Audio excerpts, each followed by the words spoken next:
Hey, everybody, thanks for coming out for this month's Achieve. And we're talking about achieving productivity this month. Our lives can get out of hand. Now, a couple of rules as we begin, something to think about, and that is going back through the rule your results information that's at paulbevans.com. So if you go to paulbevans.com and search rule your results, you can get some information there that is fairly critical as far as just understanding the time that you have. I'm not covering that today. Today's really about productivity after you understand how much time you have.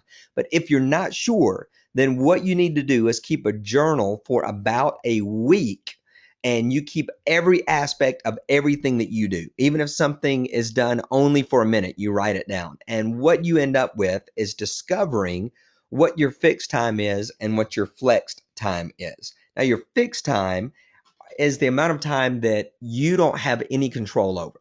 If you've got a job, it's fixed. If you have family time that you've designated, it's really fixed.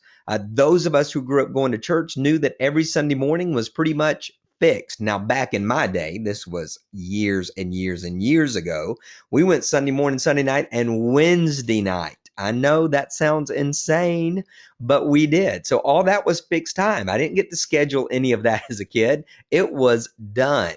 Little League didn't dare have anything on Wednesday night back in that time. Now, nowadays, a lot of things have shifted, and there's a lot more available time that we fill up more than ever before. We actually work less as a society than we have in hundreds of years. So we're also busier than ever. We've got more options, more things to do.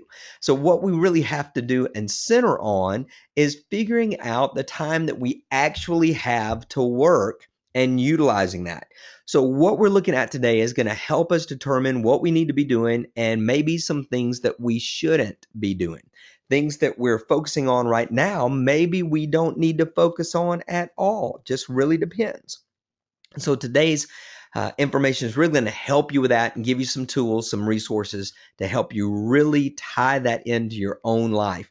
Now, as always, these are really principles.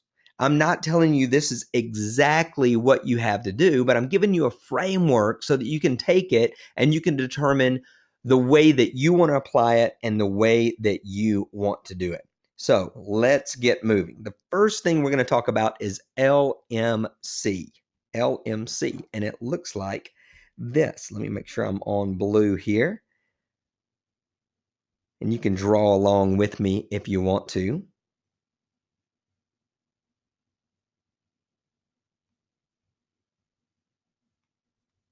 So 1% of our life, 1% are things that we're really great at. This is what often is called our genius. And we'll look at this a few more times here in a minute. But when you look at your 1%, what you're the best at, better than anybody else, or at least better than anybody you know, and yes, we've all got this facet, believe it or not. Now, our insecurity or our lack of skill set in our own mind can pull us back, because usually what we're doing is comparing ourselves to the greatest out there, right? So we do that and we feel like, wow, I'm not anything. I'm not any good at anything. I can't do anything.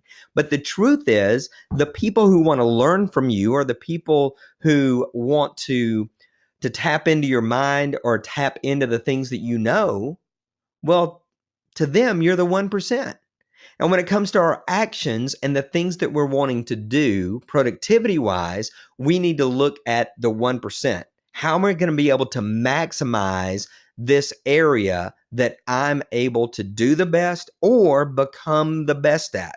For example, let's say that you want to get in shape. And I always like using this as an example because goal-wise, a lot of us connect with it and a lot of us are going to do it differently.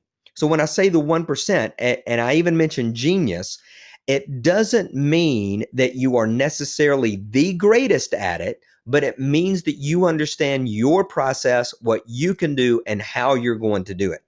So let's say that I'm going to get in shape. Well, guess what Paul Evans is not going to be doing? Yoga. I'm not doing it. It's not my 1%. Paul Evans will be in the gym lifting things. That's his 1%. Now, I might do some running, because I know from experience that if I run, then I'm going to be able to get in shape a lot quicker. So that's part of my 1%. But guess what?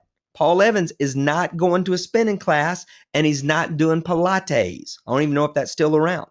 I've heard some folks talk about Zumba. Guess what Paul Evans isn't doing? Zumba. Why? It's not in my 1%. So you figure out what your 1% is, and that's where you're spending your time. That's where you spend your effort. And you're going to get a lot more productive when you spend your time doing things that you connect with rather than spending your time out of your element. Now, certainly, there's times when we got to be trained and we got to learn a new skill set. But what we need to do at that point is we need to set aside a lot more time in order to learn the skill set, and then we need to function in it. The reason a lot of us lose time and we're not very productive is that we spend a majority of our time on things that we're no good at. We're just not. But somebody said this is what you need to do. And so therefore we go off and we pursue that because somebody said it. Right now, I'm using an iPad on my screen. I like to draw. It's fun for me. It's easy. It's 1% for me. If someone said, Paul, you know what? You don't need to be drawing on the screen. What you need to be doing is making screens that have 50 points per slide on it. And you need to be making sure that every animation slides in this particular manner. If somebody said that to me, could I go do it? Yeah. Would it take me a lot longer than drawing on the screen? You bet it would. Because that's not my skill set and it's not the way that my mind works. Now, somebody else who's highly structured, that's going to be their 1%, right? So what is LMC? What LMC, as it has been so illustriously defined or represented here, is lesser mortal crap. This is stuff we just don't need to be spending time on. Maybe we need to get somebody else to do it. Maybe somebody else needs to be thinking about it. Maybe somebody else's energy needs to go toward it. But this is not stuff that we necessarily need to be doing. Now, honestly, we can't have somebody else work out for us. I wish we could. I've ordered DVDs, watched all of them, and never lost a pound. There's got to be some effort involved, right? But we've got to determine which effort needs to be my effort and which effort needs to be somebody else's effort in order to become highly productive. So we determine this by looking at yes or no. Now, this framework that I'm about to give you really has to do with if you have others that can do this work or not do this work. So outsourcing, or you got an assistant or something along those lines. If you don't, then it's gonna shift slightly because you're just gonna be saying no to a lot of stuff, and that's fine. There's nothing wrong with it.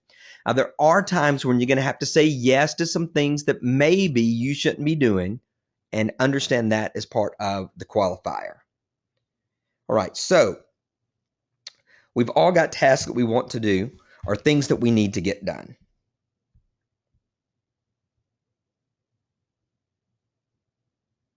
Draw your inverted triangle. Task.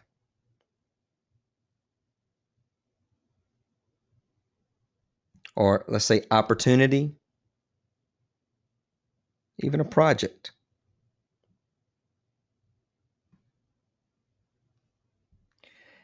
With whatever we're trying to pursue, whatever we're trying to accomplish,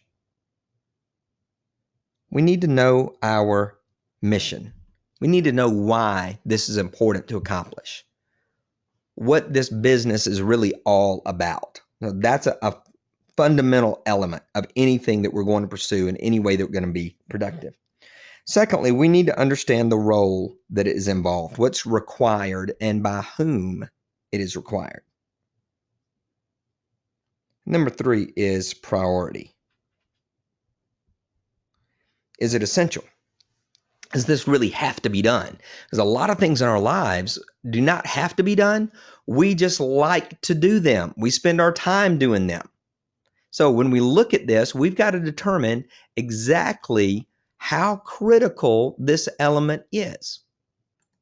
Okay, so task, project, opportunity. Number 1, let's say that our mission is to lose 10 pounds. Again, very shallow example.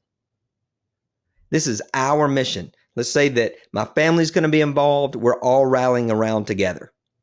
Somebody comes along and says, hey, Paul, there's a new Zumba class that's going on. You need to come join it. Well, guess what? You know what? That could actually fit the mission of losing 10 pounds. But let's somebody else comes along and says there's a new restaurant that opened up and it's called the Fat Buffet. Is that going to meet the mission? Nope. So that becomes about not us. It's not us.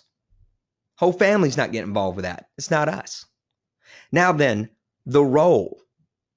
Who needs to do this? Is it something that I need to do? It passes the mission. Let's say that it does pass the mission and makes it to the role. Is it something that I need to do? If it's not me. If it's not us, it gets scratched immediately. But if it's something that does need to be done, it moves to the role. Am I the one that actually needs to do it? If not, it's not me. And then priority. When does this need to take place? Right now? Is it immediate? If it's not now, then all of this equals no. I just don't do it, even if I want to do it. If time's cramped, if it's not a luxury, then I just don't do it. Now, if it makes it all the way down and we get a yes, then I go for it and I move forward. So whatever my task or my project or my opportunity is, I use that to determine exactly what I need to do and determine even when I need to do it. So let's just take an example from business. In fact, I've got a coaching client right now that's in insurance, and he's trying to do $5,000 in new business a week. He's just going to write 5,000 new. I don't know if that's total commission or how that works, but that's his goal, 5,000 of new business a week. So he comes in and he says, I need to contact about 10 new clients a week. But he also has paperwork that he has to do for current clients, right? So his mission is 5K. Let me write that up here actually. His mission is 5K per week. And he's got paperwork that he's got to do. Is that something that needs to be done? Absolutely, it needs to be done. So it is part of the mission. So it does move to the role. Now then, does he have to do the paperwork? Nope, he doesn't.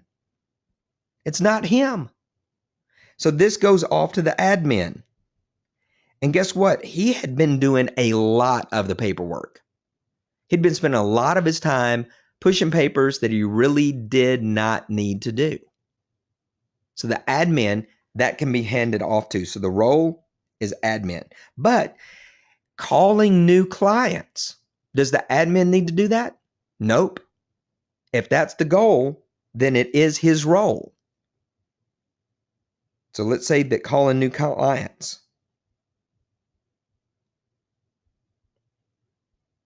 It is his role. And then his priority. Does that need to be done now? If it's yes, then he schedules it. And it's important. So this type of framework can help you in any area determine if this is something that you need to be doing, if somebody else needs to be doing, and whether or not it needs to be done right now. And now is really the essential that we need to be looking at and focusing on. Because we can spend a lot of time doing things that we could do later on that are not essential right now. So look at your tasks, your projects, your opportunities that you have. Make sure that you write down a mission or a goal. This is what you're wanting to attain. This is the reason to do this thing. So is that whatever comes in your inbox, whatever task you're assigned, you say, does it meet the mission of right now? Is that essential? Does this meet the essential of me in the role? And does it meet the essential of priority? Is it now? If it's not us, if it's not me, if it's not now, then it's not done. Now that's hard because that seems so linear, and a lot of us don't get to live our life in a linear fashion because we have other people making decisions for us. Well, see, that's going to fall under fixed time. We can't do a lot about that. We don't get to make a lot of decisions about fixed time. But in our flex time, the time that we get to schedule, the time that we're in control of, then we've got to be tighter with it. And using a framework like this is going to help us determine what we actually need to be doing. So one more example, say it's online business, and my goal is to grow my list by 1,000 people. That's my mission. I get an offer that says how to create a brand new product by tomorrow morning. Is that part of my mission? Nope, it's not us. Now let's say that I get in an offer that says how to create a brand new opt-in template in less than 5 hours. Is that the mission? Yeah, it's part of the mission, actually. Am I the one that needs to do that? Yeah, I'm the only one working. So it's my role. Let's say that I accept it. Now then, priority. Does it need to be done right now? Do I really need this template, or is the one that I'm using currently okay? The one I'm using right now is all right. So it's not now. So it actually passed the mission. It actually passed the role, but it didn't pass the priority. So it's not now. But if we're not operating under a mission or what's important, then we're going to allow anything into our life. That's the reason that so many people have the quote shiny object syndrome, is that they don't know what they're supposed to be working on right now. And when something enters their life, they say yes to it. If my goal is to save $1,000, I've got $600 in my account. Apple comes out with a new toy. I want it. Will buying that new toy help me save $1,000? No, it's not the mission. It's not us. Canceled. If we don't live our life by our mission or our goal or our purpose or however you want to label it, then anything gets to enter in and we're just not going to be productive. Now, of these roles that we start determining are important. Well, before I go on, any questions about this process? Any questions about this process? Type them in now. And then we're going to move on to making a list of elements that we discover from this process.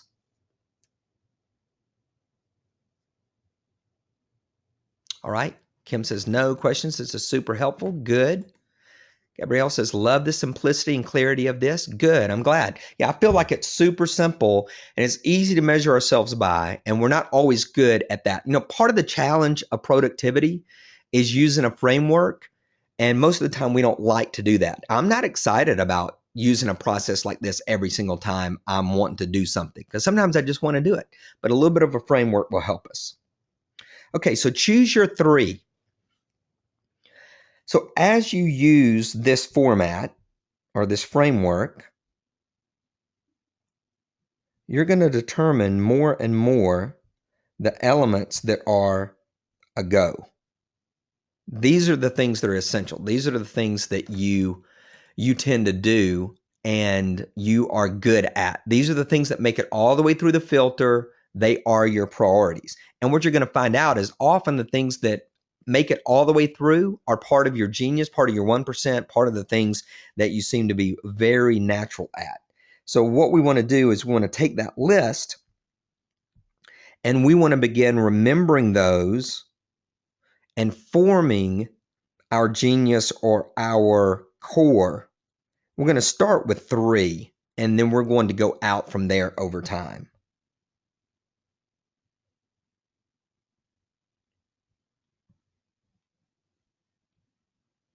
So that as we do these, we start to realize more and more what we're really good at, where we function best, and what we bring to the table.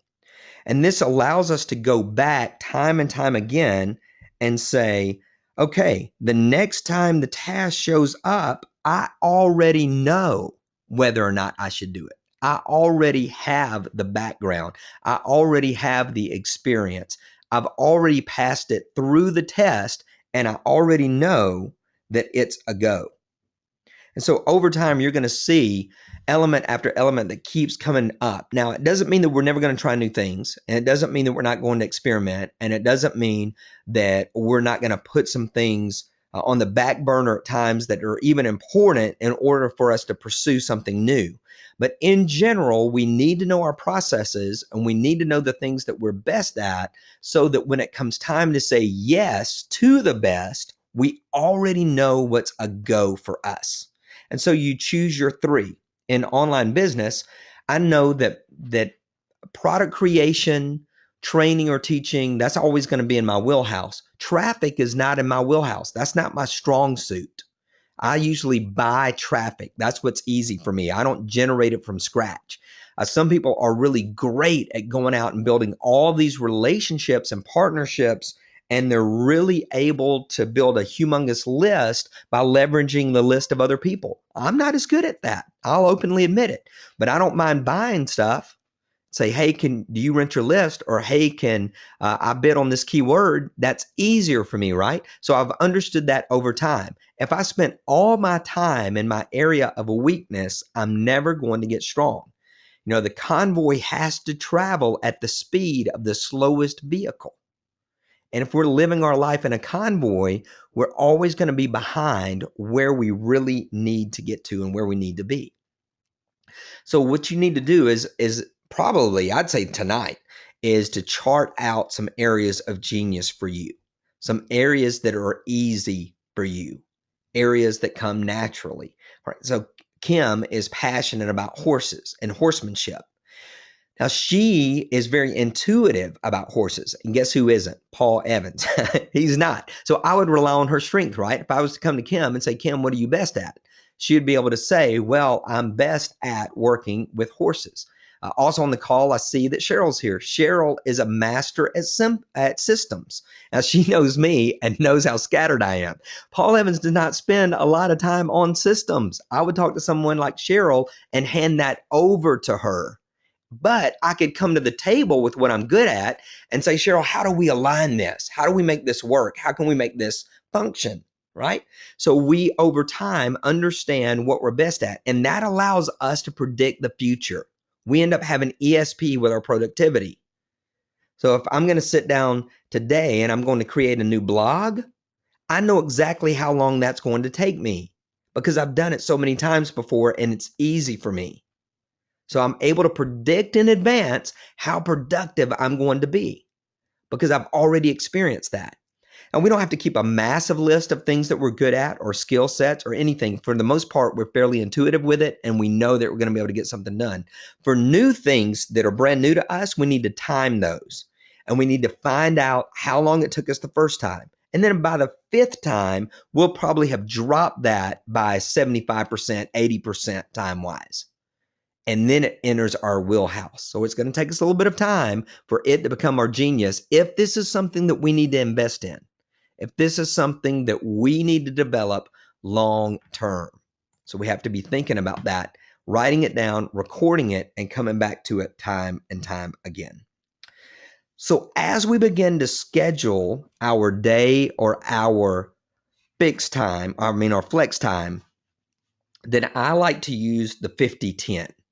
You can divide this up any way that you want to, but this tends to be the way that our bodies function best and our minds function best, just in general as human beings. So 50 is a sprint, and 10 is chill. In between the 50 and the 10, we change the channel.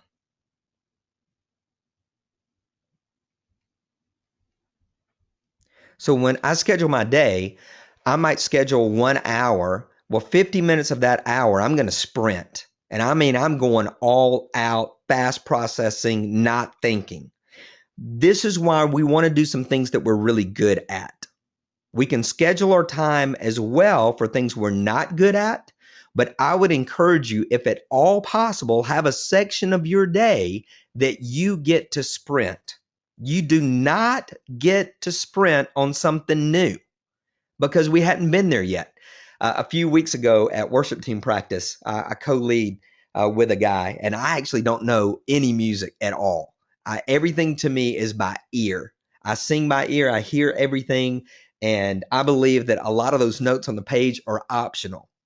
My co-leader has a music degree. He does not believe those things on the page are optional. So we're learning a new song, and we listen through one time, and we get up to sing it. I'd say about 75% of the worship team is able to sight read.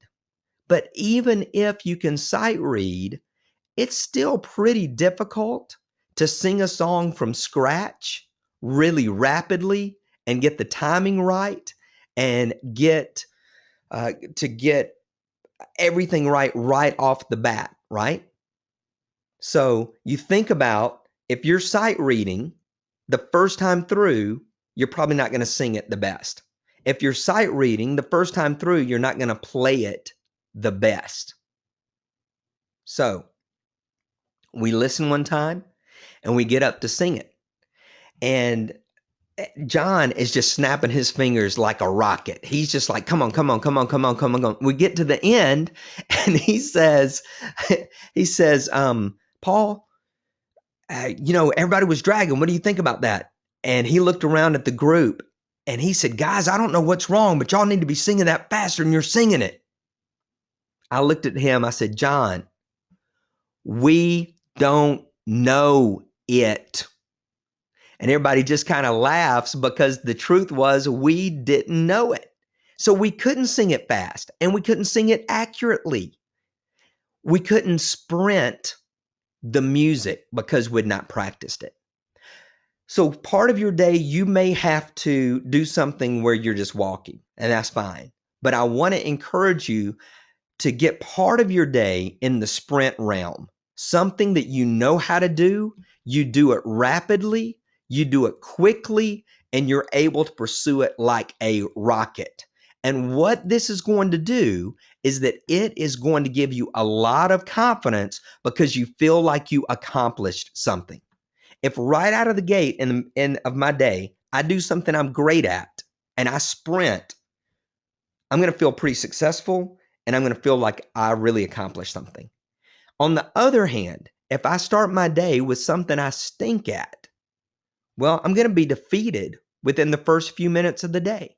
I'm going to feel like the day was a wash, that it really wasn't productive. Even if later on in the day I do something right, I'm going to still remember that right out of the gate, I failed. Right out of the gate, I got defeated. I got derailed. I got thrown off to the side.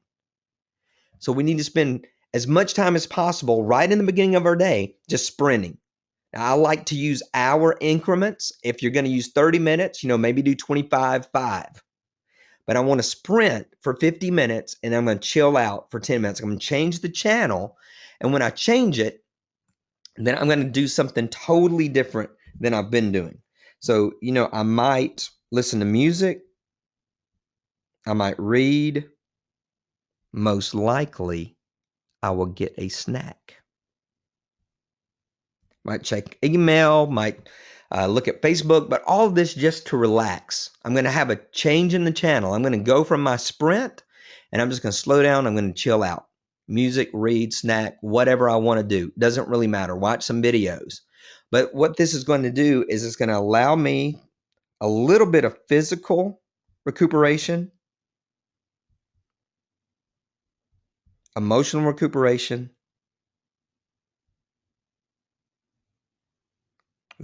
and mental recuperation. So it's going to allow me just a little bit of time to pull back and relax. Now, at the end of 50 minutes, we may not even feel like doing that. Maybe we're still sprinting and we're just killing it and we feel like it's going to ruin it if we stop. It's okay not to stop, if you're really in the flow. But if you get your work done in 45 minutes, it's okay to stop and chill a little bit.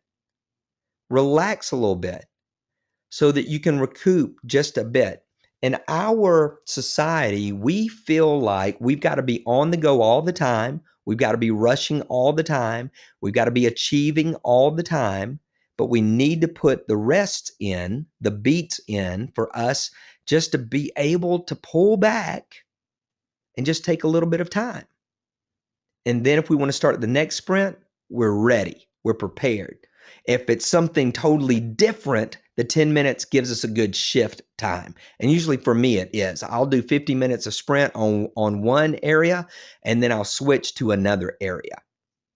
And I'll give you an example of that right here. I like to block 6. Most of the time, I'll block 6 over 2 days. I usually do not work 6 hours in a day, at least not straight by any means. And what I like to do, this is Paul Evans. You get to do what you want. I look at marketing. This is just business. And I look at mechanics.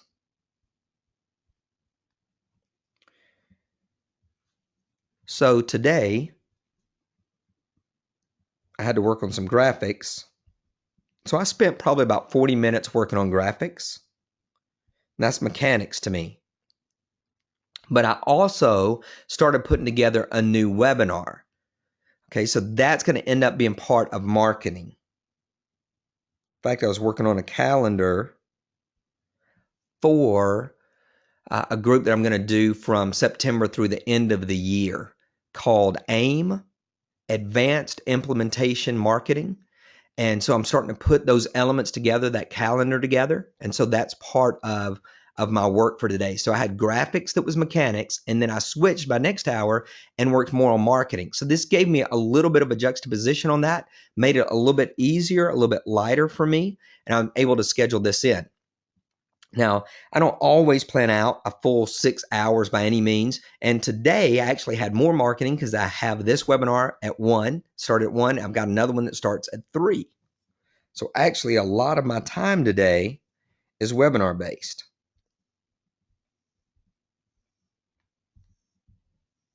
And so I schedule that in. And remember, the things that hit these boxes are the things that have already been aligned to the yes or no.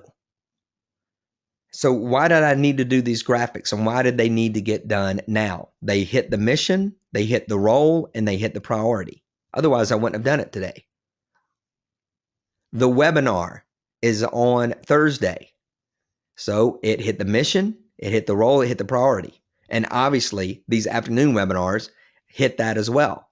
So everything that goes in these boxes for me has to make it through that funnel first, or I send it off to somebody else, or I just ignore it and just don't do it because it wasn't essential. So each of these boxes for me is 50-10, but you get to make your own. It could be 20-10, it could be 25-5, totally up to you. You get to arrange your blocks the way you want. And some days you might have 6 blocks, some days you may have 1 block. Some days you may have half a block, and that's it. So this isn't a strict framework. It is a flexible, fluid framework for you to use any way that you want. All right, let's see here. A couple of questions that came in. And really, guys, that's all the content. It's pretty simple. So any questions that you have. So Gabrielle says, how many sprints do you attempt in a day? Usually for me, it's 3. It's usually 3 in a day. Today is actually a busy day for me. And I usually have 1 or 2 sprints before 8 a.m. A lot of days, my goal is to be done with my required work by 8 a.m. I usually get up about 4. When I mentioned snacks, I think Kim said, that's me. I'll go get some chocolate. I like that on the 10. Yeah. Gabrielle says, it's a lot like running. Great to call it a sprint. Recovery is important too. Absolutely. We can't keep going. We can't always go full out and all out. There's a lot of books and a lot of belief systems out there that feel like we can. And there might be 1 or 2 human beings that are really able to do that. But most of us have to breathe. Most of us need recovery. Any questions about anything that we covered today? How to use the rest of flex time, meaning after your sprints are done. I love to read, so I read a lot. Occasionally, I'll hit some sort of marathon on some show that I missed. I'm not one of those guys that's like, if you watch a movie, then it's evil. You just wasted your life. I think that movies are good, not watching them all day, every day, but things that you like to do. I used to play a ton of golf. I'm starting to do that a little bit more nowadays. So I like that. I catch up with my boys, find out what's going on in their life if they need anything. So a lot of that flex time that I use is just stuff that in the moment I just want to do. And I don't feel any guilt about it. If I have my 2 or 3 or 4 things that I feel are mandatory for the day and I accomplish those, I might take the rest of the day and do next to nothing, and I don't feel bad about it at all. A lot of the time, I spend time on my experiments, which means this is a new skill set that I'm trying. This is something that I'm wanting to learn, and I tend to do that with my extra flex time. And I do realize that I've got more time than most people do. A lot of folks are working a full-time job. They don't have a lot of time, so I'm sensitive to that. So I think these frameworks help that. In fact, those of us who work at home for ourselves, self-employed, however you label it, it's really critical for us to plan our time more strictly. Those who don't have much time tend to be strict with their time because time for them is super precious. For those of us who seem to have more, we will fool ourselves on some things that really aren't essentials. So sometimes I will plan out even the time that I'm just experimenting, but I make sure that I get my 2 to 3 essentials done each day.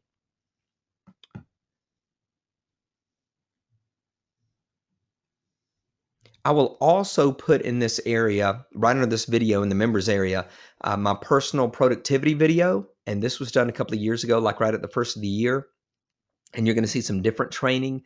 But one of the things that I talk about in there are some principles.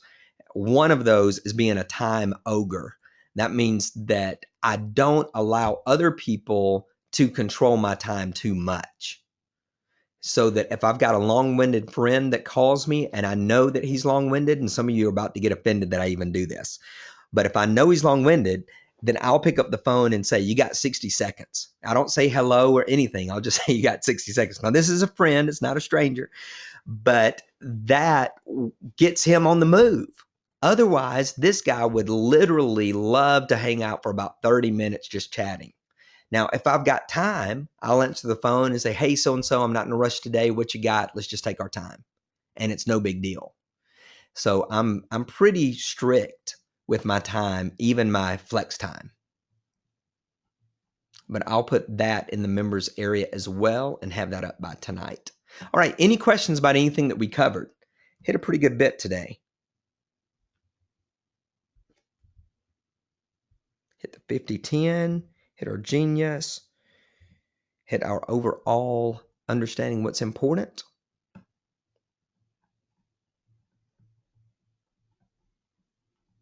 All right, any aha moments, type those in now.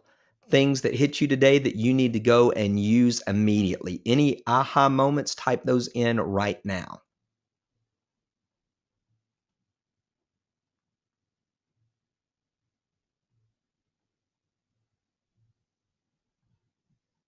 All right, the yes or no funnel helps me determine what's really important right now. The 50-10, I don't tend to rest. I tend to just keep going.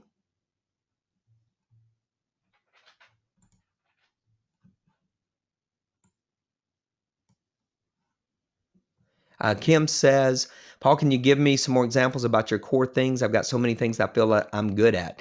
I think, Kim, just make a list of those and then pull from them when they are needed.